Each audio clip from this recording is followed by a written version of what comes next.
Le livre de Proverbes, chapitre 5.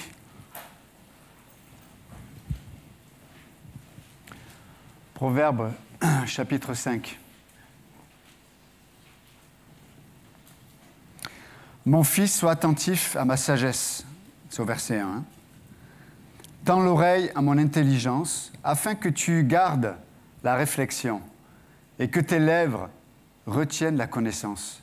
Car les lèvres de la courtisane distillent le miel, et sa parole est plus douce que l'huile. Mais à la fin, elle est amère comme l'absinthe, aiguë comme une épée à deux tranchants. Ses pieds descendent vers la mort, ses pas atteignent le séjour des morts. Elle ne considère pas le sentier de la vie, ses routes s'égarent sans qu'elle le sache. Merci Jésus encore pour ta parole, ta présence. Dans le nom de Jésus, nous prions. Amen. Vous pouvez vous asseoir, merci. Et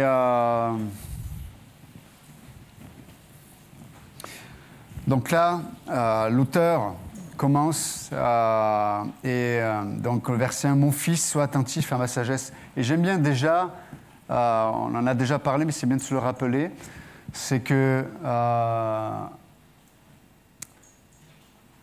il va adresser une sagesse, il va adresser des conseils, mais ce n'est pas n'importe qui parle à n'importe qui. Il considère, alors soit c'est le cas, ou il considère que celui qui doit entendre, c'est un fils. Et donc il y a cette relation un peu paternelle. Vous savez, ça nous donne un principe là qui est important, spirituel, c'est que de qui recevons-nous les conseils ? Et quand je dis cela, c'est dans deux sens. C'est de qui, quelle est la légitimité de la personne qui donne le conseil, mais quelle est la relation de la personne avec qui je reçois, ou de qui je reçois le conseil. Et vous avez remarqué que des fois, on peut avoir quelqu'un qui est légitime pour donner un conseil sur un sujet particulier, mais peut-être que cette personne, c'est quelqu'un qui ne s'intéresse pas à ma vie, qui ne s'intéresse pas à moi. Et même si ce que pourrait dire est vrai, vu qu'il n'y a pas de relation ou de désir de relation ou d'investissement ou quelqu'un qui ne voit pas la valeur que je pourrais avoir, c'est difficile de recevoir, même si ce qu'on entend est vrai. Donc, et là, dans les deux cas, l'auteur, il coche les deux choses. Un, il est comme un père pour celui qui écoute. Ça veut dire qu'il y a ce côté paternel. Il a investi. Il a donné sa vie. Normalement, les parents, le père, mais les parents, les deux parents, la mère et le père. Nous, en tant qu'enfants, quand on grandit et qu'on devient nous-mêmes parents, on réalise ce que ça a coûté. Le temps, l'investissement, les décisions, la vie qui tourne autour aussi de l'intérêt de l'enfant ou des enfants. Et là, on peut voir que c'est un père qui parle à son fils. Donc, il est légitime pour dire ce qu'il doit dire, mais aussi, il y a un autre côté, c'est que celui qui écoute voit ou a vu la vie de celui qui parle. Et parce que vous pouvez, encore une fois, entendre des gens qui disent des choses, mais peut-être leur vie est tout le contraire de ce qu'ils disent. Et ça peut décrédibiliser le message qu'ils veulent dire. Et c'est pour ça, en tant que parents d'enfants ou parents spirituels, dans le sens il y a des gens que Dieu met autour de nous et on va les conduire à connaître Dieu. Ce que les gens vont regarder, c'est ces deux choses. D'abord, c'est est-ce qu'on est légitime, c'est-à-dire est-ce qu'on a quelque part l'expérience, la connaissance pour dire ce qu'on dit. Deuxièmement, est-ce que on a de l'intérêt pour la personne à qui on est en train de dire quelque chose? Est-ce qu'on a investi? Et troisième chose, est-ce que notre vie, qui ne sera jamais parfaite, mais en tout cas, notre vie est en équation avec ce que l'on veut enseigner. Et encore une fois, surtout les petits-enfants, ils entendent plutôt ce qu'ils observent de nous que ce que l'on peut leur dire. Donc, c'est pour ça qu'après, on peut être plus tard, les enfants peuvent être en réaction vis-à-vis des parents, parce que les parents peut-être ont toujours dit les bonnes choses, mais ils ont toujours vécu une réalité qui était différente de ce qu'ils ont pu enseigner ou dire. Et du coup, ça peut nourrir la rébellion, ça peut nourrir la réaction, parce que tu chantes cocotte, tu m'intéresses, parce que tu parles, mais tu rates ta vie, quoi. Et encore une fois, je ne parle pas d'avoir une vie parfaite, mais d'avoir une vie où simplement on vit, en tout cas, on tend vers cette vie avec Dieu. Dans nos chutes, on se relève, on essaie de connaître Dieu, c'est dans notre priorité, dans notre intimité. Dieu a réellement cette place-là. Pas simplement quand je viens le dimanche à l'église ou quand il y a des activités d'église. Les enfants regardent ça aussi. Vous savez, hier, on était à l'évangélisation. Pour moi, il est assez grand maintenant, il a 6 ans. Je le prends avec moi à l'évangélisation, Ruben. Et donc, on est allé évangéliser. Il y avait un sans-abri, on est allé voir le sans-abri, on a donné un peu d'argent, puis on lui a donné un traité, on a parlé avec le gars, il avait 3 chiens. Une crevette, le nom du chien. Crevette, elle, le deuxième chien c'était elle, et le troisième j'oublie. Mais c'était rigolo, mais juste de voir. Mais donc on a témoigné à ce gars, c'était super. Et puis, mais Ruben, il voit ça aussi, tu vois. Il me dit, je lui explique les choses. Et puis après, on est allé manger un croissant dans une croissanterie. Et on avait des traités. Toutes les 2 minutes, il me dit, tu donnes le traité? Je dis, attends, Ruben, attends. J'ai dit, mange ton croissant tranquille. Moi, je buvais mon café aussi. C'était le temps d'évangélisation, mais je ne peux pas évangéliser. Après, il y avait un groupe avec collègues, il y avait ma femme, il y avait tout ça qui était 2 par 2, ils évangélisaient. Mais avec Ruben, je ne peux pas faire pareil. Et puis, je m'intéressais un peu aux 2 patrons qui ont ouvert depuis 1 mois et demi leur croissanterie, là. Et puis, à la fin, on a témoigné. Un des patrons, c'est Thomas, et l'autre, c'est Gary. Et j'ai donné mon témoignage, j'ai laissé des évangiles, ils étaient vraiment touchés, quoi. Mais tout ça pour dire que, tu as parlé de moi, mais juste de dire que mon fils, il me voit là au pupitre, mais il me voit aussi dans le quotidien. Là, je donne l'exemple d'hier de l'évangélisation, mais dans le quotidien, on parle de Dieu à tout le monde. Parce qu'on est missionnaire, comme disait Pasteur Dario. Et j'hésite à dire ce que je vais dire.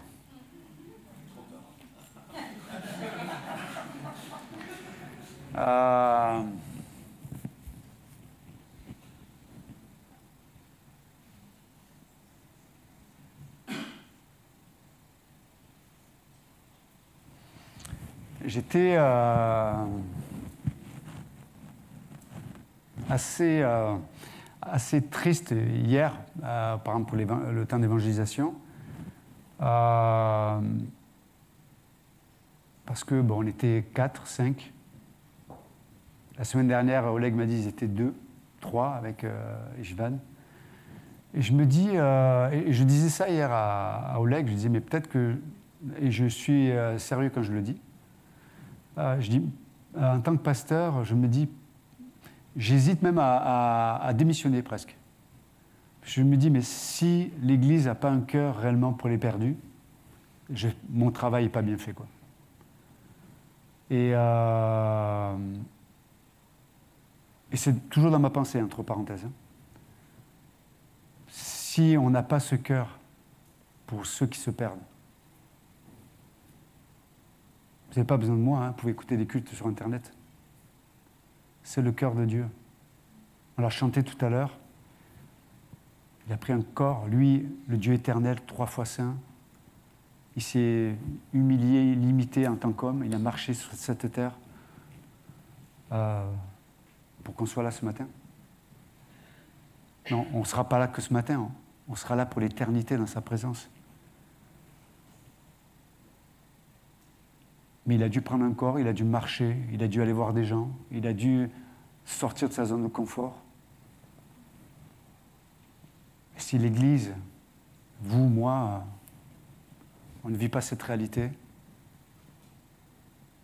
on passe à côté du sens profond du christianisme. Je vous rappelle que la puissance de Dieu, c'est l'évangile, dit l'apôtre Paul, pour le salut de quiconque croit. Dans Éphésiens 6, il est dit que ce qui permet aux croyants de se revêtir de toute l'armure pour lutter contre le diable et lutter contre... C'est les chaussures que donne le zèle de l'Évangile. C'est le moyen d'avoir le mouvement qui permet de garder la vie, en fait. Là où, quand il n'y a plus de mouvement, c'est la mort. Mais ce qui permet de garder la vie et le mouvement, c'est les chaussures. C'est ce qui permet de marcher. Et c'est l'annonce de l'Évangile, dit Paul, dans Éphésiens chapitre 6. Les amis, si on perd ça, je ne sais pas quoi vous dire. Moi, je fais autre chose. Honnêtement. Hein. Et ne le prenez pas... le but, ce n'est pas de mettre une culpabilité, une loi. Ça ne sert à rien, ça, de mettre un fardeau sur les gens. Je ne veux pas de ça. Mais on parle cœur à cœur ce matin. Et je me parle à moi, le premier. Si on perd ça, comme Église ici, si on perd ce feu-là, si on perd ce zèle-là, si on perd ce brisement du cœur, ça veut dire qu'on ne croit plus. On sait, mais ça veut dire qu'on ne croit plus. Si on témoigne plus, c'est qu'on ne croit plus. Parce que de l'abondance du cœur, la bouche parle. Et qu'est-ce qui entretient ce feu-là? C'est d'aller. Ce SDF dont on a parlé avec Ruben, ces deux gars là, dans cette croissanterie. Vendredi, un gars qui a prié avec moi sur le Seigneur aussi. Un gars qu'on voit qui habite... Moi, j'aime beaucoup en parler avec le pasteur Dominique. Et souvent, vous voyez, il bouge beaucoup, etc. Mais Dieu le place à un endroit où nous, on ne peut pas être. Il est avec des musiciens de jazz, les meilleurs musiciens au monde. Et Dieu le place auprès des gens. Et lui peut témoigner, nous, on n'a pas accès à ces gens-là. Et lui, Dieu lui donne cet accès. Il a témoigné il y en a un qui est mort récemment, un ami à toi, pasteur Dominique, 58 ans, je crois, Sylvain Luc. C'est une légende de la guitare française. Au niveau du jazz, c'est vraiment... Et ce gars est mort du jour au lendemain, je ne sais pas, il est mort de quoi? Un arrêt cardiaque, 58 ans. Alors qu'il était en plein, vraiment en reconnaissance. Mais qui peut témoigner à ces gens-là? Et pasteur Dominique le fait. Bernard, Dédé, Thierry, levez-vous 2 secondes. Donc Bernard, Dédé et Thierry font partie de Biker for Christ. Ils ont la jaquette là. Et j'aime le cœur parce qu'ils vont témoigner auprès des gens. Vous pouvez vous asseoir, merci. Ils témoignent auprès de gens qui sont difficilement accessibles aussi. Les bikers, etc. Et j'aime parce ils vont aller donner des bibs, biker bibs. Ils vont témoigner dans les milieux difficiles. Et je vous demandais de se lever pour que vous puissiez prier pour eux aussi.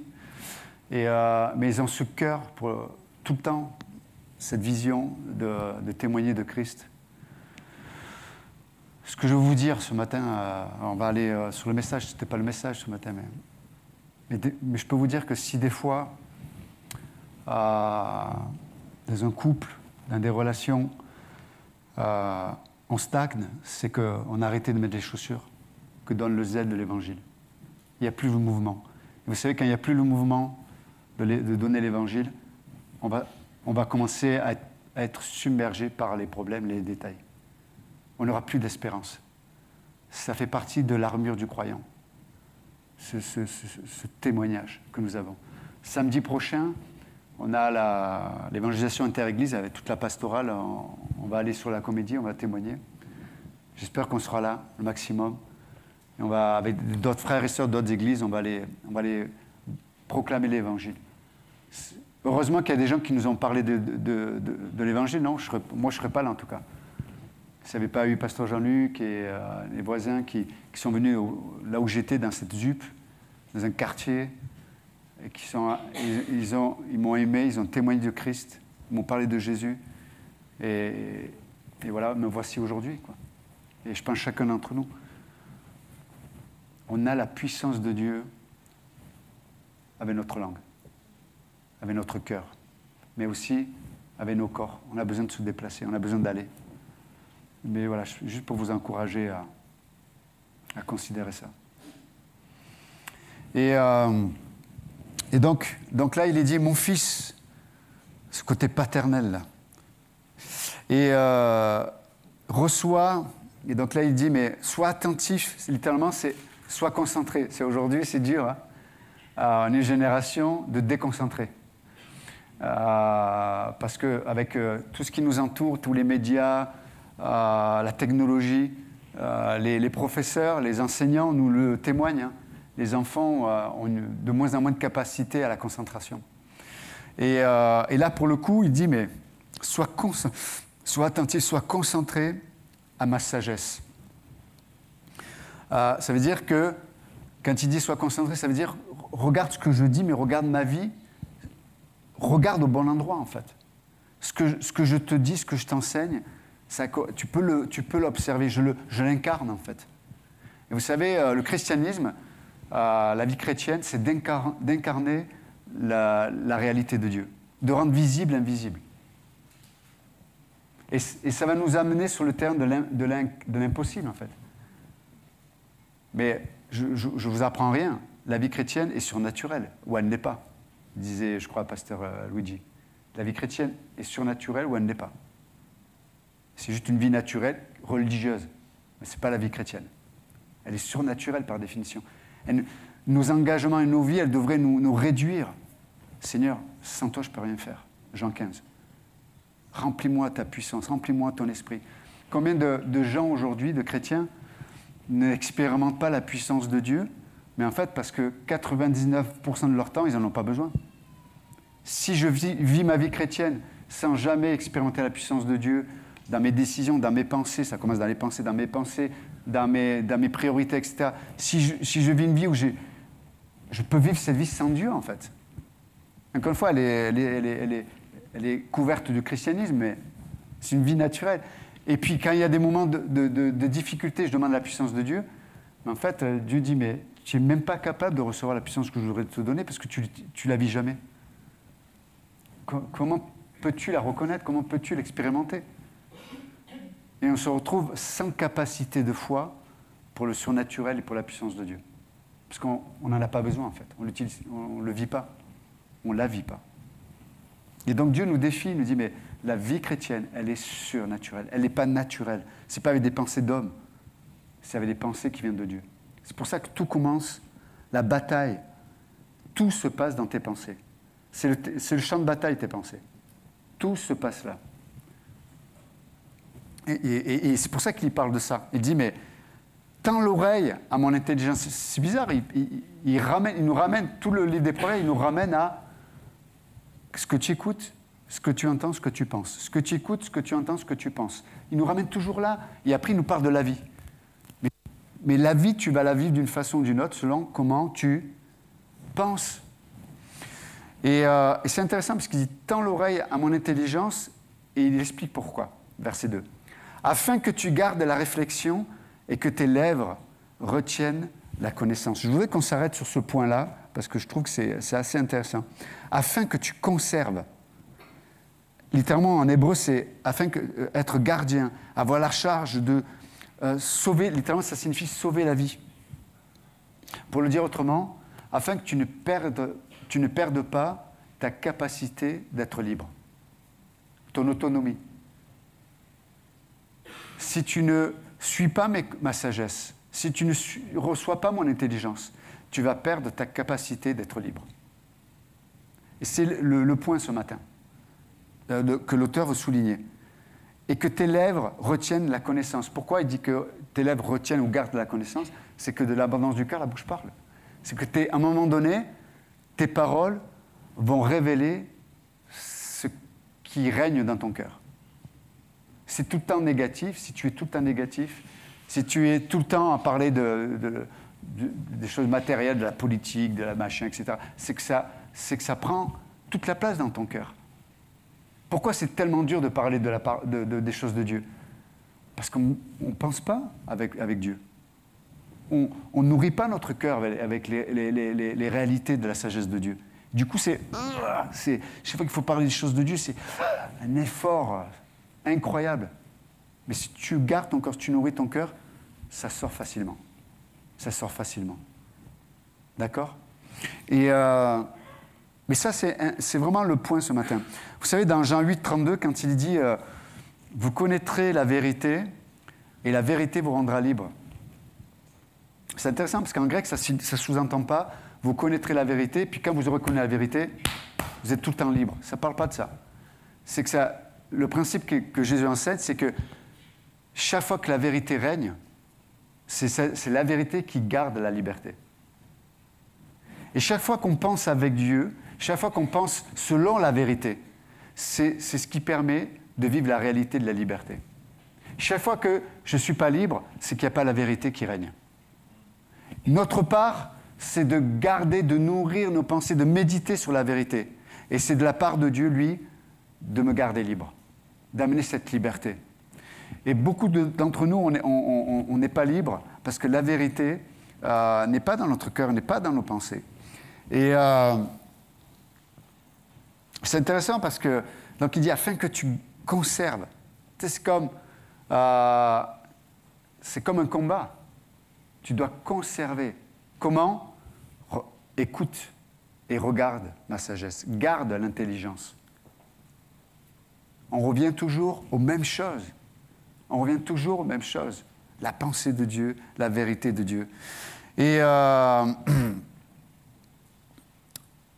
donc vous connaîtrez la vérité vous rendra libre. Et c'est intéressant parce que ça sous-entend aussi de ne pas être soumis aux mauvaises influences. Vous savez, la liberté, c'est de ne pas être soumis aux mauvaises influences. Quand on regarde Genèse 3, il y a eu un processus, et on le voit à la suite, hein, parce qu'il le dit, il dit, mais là, il parle de... Car les lèvres de la courtisane destillent le miel. La courtisane, c'est toujours une image, dans le livre des Proverbes, de la séduction, en fait. Et c'est intéressant parce que dans Genèse 3, on sait que même avant la désobéissance, il y a eu quoi ? La séduction. Et avant la séduction, il y a eu quoi ? Il y a eu la confusion. OK ? Ça, c'est toujours le process. Le serpent vient, il va adresser Ève. Mais il amène d'abord la confusion. Et quand je parle de confusion, je ne sais pas comment penser, c'est ça aussi, mais plutôt la confusion dans le sens qu'il met au même niveau sa réflexion, le serpent, et l'ordre de Dieu. Il les met au même plan. Or, vous savez que, on en parle au cours de Doctrine appliquée, la sainteté, c'est ce qui est consacré, mais ce qui est incomparable. Et le diable veut nous amener à penser que la parole de Dieu, on peut la comparer, on peut la mettre en compétition avec une autre pensée. Une forme de dualisme. Vous savez, souvent, quand les gens pensent à Dieu et au diable, on a l'impression que c'est comme dans les dessins animés, tu as l'ange rouge et l'ange blanc, et puis ils se font la guerre, et puis on espère que le bon ange, il gagne la guerre, quoi. La Bible n'enseigne pas ça du tout. Hein. Ce n'est pas un dualisme. Ce n'est pas le diable est aussi fort que Dieu. Non, non. Pour Dieu, le diable, c'est une créature, c'est une poussière qui se promène sous sa peau. C'est quoi ça ? Bon, c'est fini. C'est incomparable. Enfin, je veux dire, tu ne peux pas comparer Dieu et une créature. C'est incomparable. Donc, tu ne peux pas comparer ce que Dieu dit et ce qu'une créature dit. Et là où la confusion est amenée, c'est quand on nivelle les choses. On les met au même. Vous avez remarqué dans la société, d'ailleurs, c'est le même principe. Avant de renverser les choses, avant d'appeler les choses mal, bien, et les choses bien, mal, d'abord, on nivelle. On met au même plan. Ça se vaut, c'est pareil. Voilà. C'est pareil. Un homme, une femme avec une femme, un homme avec un homme. Mais c'est pareil. Un homme qui change de sexe, qui se met des cheveux, qui se transforme. C'est pareil, tout le monde. Tant qu'il y a de l'amour, tout se vaut. Je suis désolé, non. Ça ne se vaut pas. Vous êtes avec moi ? Mais avant de renverser les normes, il faut d'abord aplanir, mettre au même niveau. Le serpent vient voir à Ève, il met au même niveau sa réflexion. Elle a autant de valeur, ma réflexion, que ce que dit ce vieux livre de 2000 ans quand même, non ? Oh, c'est pas qui je suis, moi. On ne le dit pas comme ça, mais l'homme est arrogant, plus que ça d'ailleurs. Et des fois, moi, je suis comme ça. Pas les autres, mais moi, je suis comme ça dans les situations de la vie. Je mets en compétition, en compétition, je cherche le terme, en concurrence, on peut dire ça, déloyale. Je mets en concurrence la pensée de Dieu, la parole de Dieu, et mes réflexions et ma façon de voir. Quand tu fais ça, ça s'appelle la confusion. Ce qui va toujours précéder la séduction. La séduction. Et j'aime bien des définitions de la séduction. C'est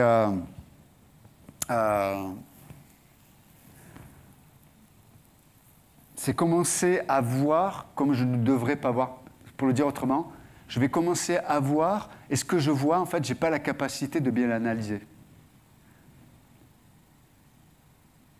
C'est comme si tu disais, tu adressais des enfants de 4-5 ans et tu leur parlais de sexualité. Ils vont être choqués, quoi. Ils sont incapables de comprendre ce que tu vas leur dire. Vous comprenez ? C'est pas leur âge, c'est pas leur capacité. Ils ne peuvent pas comprendre ce que tu leur dis. De la même façon, on nous fait croire le mensonge qu'on est capable de tout porter, de tout assimiler et de tout gérer. C'est un mensonge. C'est pour ça qu'il y a des sujets, Dieu dit, ça ne te concerne pas, ça ne te regarde pas. Ça me regarde, c'est à mon niveau, ce n'est pas au tien. Mais nous, on se prend pour... Pourquoi on met en concurrence la pensée de Dieu, la vérité de Dieu et notre réflexion. Et on est dans une société comme ça. On est une société où le diable veut nous rendre à son image. C'est quoi, être à l'image du diable? C'est se prendre pour Dieu. Se prendre et il faut faire attention à ça. Vous savez, il y a la vertu de la critique. Vous savez, on reçoit une pensée, une vérité, où il y a une situation, et c'est bien d'avoir l'esprit critique. D'une façon, quand c'est bien cadré, c'est bon d'avoir l'esprit critique. On ne va pas gober tout et n'importe quoi. Mais quand ce n'est pas dans un cadre qui est sain, on devient le juge qui critique tout et tout le monde. Et vous savez comment on sait que ce n'est pas bien cadré? C'est qu'en fait, on n'a jamais la paix. On est toujours en révolte, on est toujours en réaction à l'intérieur. Ça veut dire que tu as l'esprit critique, mais qui n'est pas cadré selon la pensée de Dieu. Ça veut dire que tu es passé sur l'autre bord. Et c'est quoi l'autre bord? Tu te prends pour Dieu. Je me prends pour Dieu.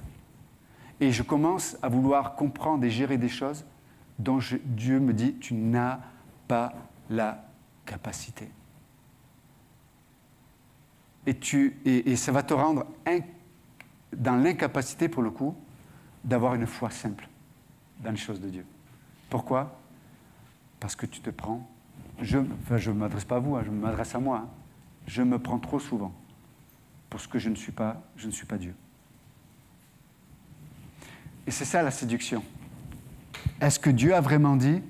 Là, elle aurait dû lui dire, « Hey, Adam, on va manger du serpent grillé. » Pas de discussion, là. Pas de discussion. Tu le prends, tu lui coupes la tête, et next. Non. Il a amené dans la confusion, qui a amené dans la séduction et qui a amené dans la désobéissance.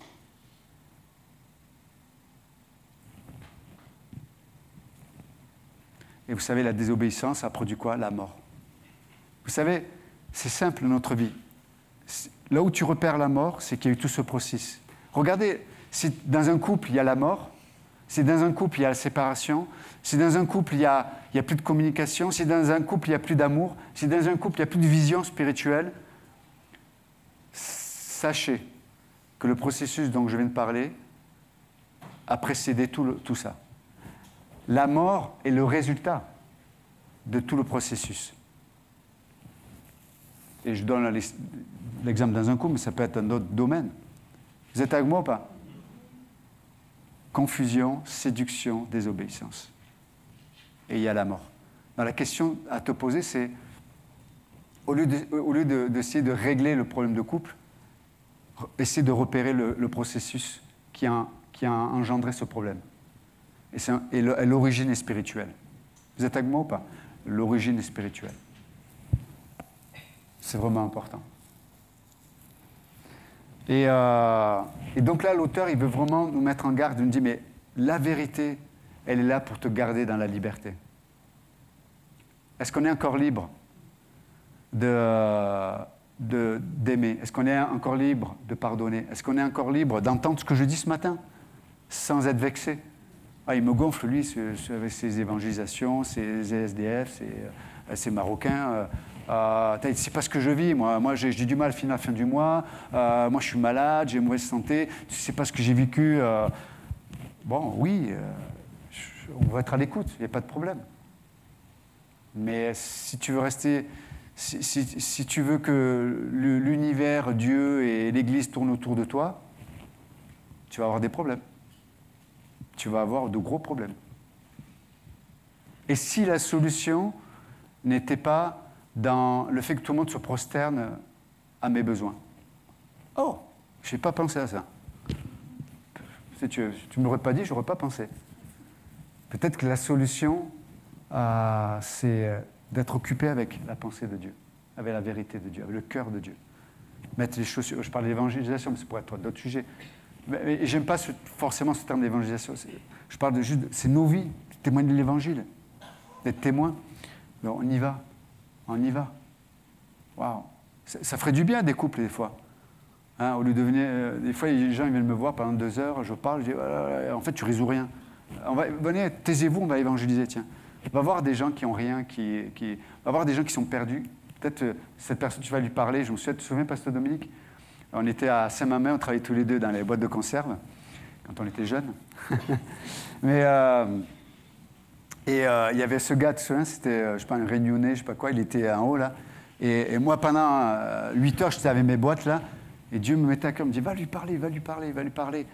Et j'ai dit, je vais aller lui parler, mais je cherche dans mes poches. Ah, mais d'habitude, j'avais toujours des traités, des tracts, j'avais oublié.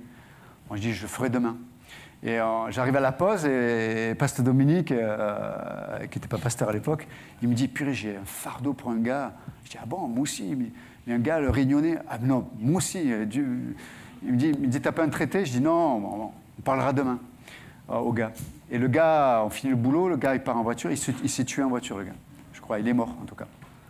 Et le lendemain, tu te souviens, quand on a appris la nouvelle, on était choqués, quoi. Et du coup, on était dans les vestiaires et c'était 90% de musulmans. Tu vois, on a prêché à tout ce qui bougeait, là. Mais ça nous a choqués, tu vois. Et même la mort de Sylvain Luc, tu m'as écrit ce message, ça nous rappelait... Il y a en tout cas, c'est pas du légalisme, c'est pas un mauvais fardeau que j'espère vous communiquer ce matin. C'est juste le brisement, le cœur de Dieu. Vous savez, ce Jésus qui regarde Jérusalem et qui pleure. Il pleure. Tu ne sais pas ce qui te visite, tu ne sais pas le salut qui est là. Tu n'en veux pas. Vous connaîtrez la vérité et la vérité vous rendra libre. Que nos vies soient environnées de cette vérité, afin que cette vérité nous garde cette liberté, celle des enfants de Dieu. Amen. Seigneur, merci encore ce matin pour ta présence. Merci pour ta parole, ta sagesse. Merci pour ton cœur, qui n'est pas juste un cœur d'idéologie, de religion, mais un cœur qui veut s'incarner. Seigneur, nous sommes le corps du Christ. Nous sommes ta bouche, nous sommes tes yeux, nous sommes tes mains, nous sommes tes bras, nous sommes tes jambes. Nous sommes l'incarnation sur cette terre de ta présence. Aide-nous, Seigneur. Être ce corps qui est vivant, qui bouge, en mouvement, qui pleure, qui parle, qui va témoigner.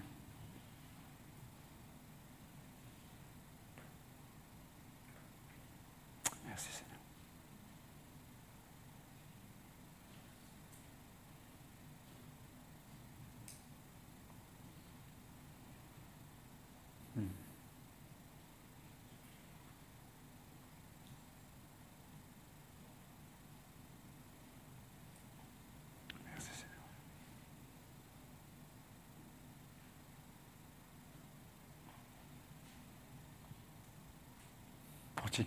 Fortifie chacun d'entre nous, Seigneur, dans nos combats, dans nos difficultés, dans nos doutes peut-être.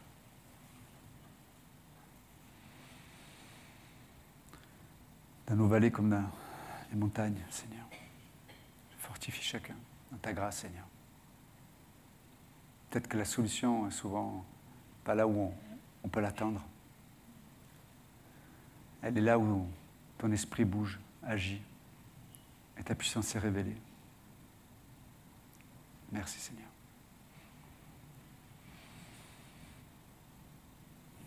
Dans le nom précieux, nous prions. Amen. Merci.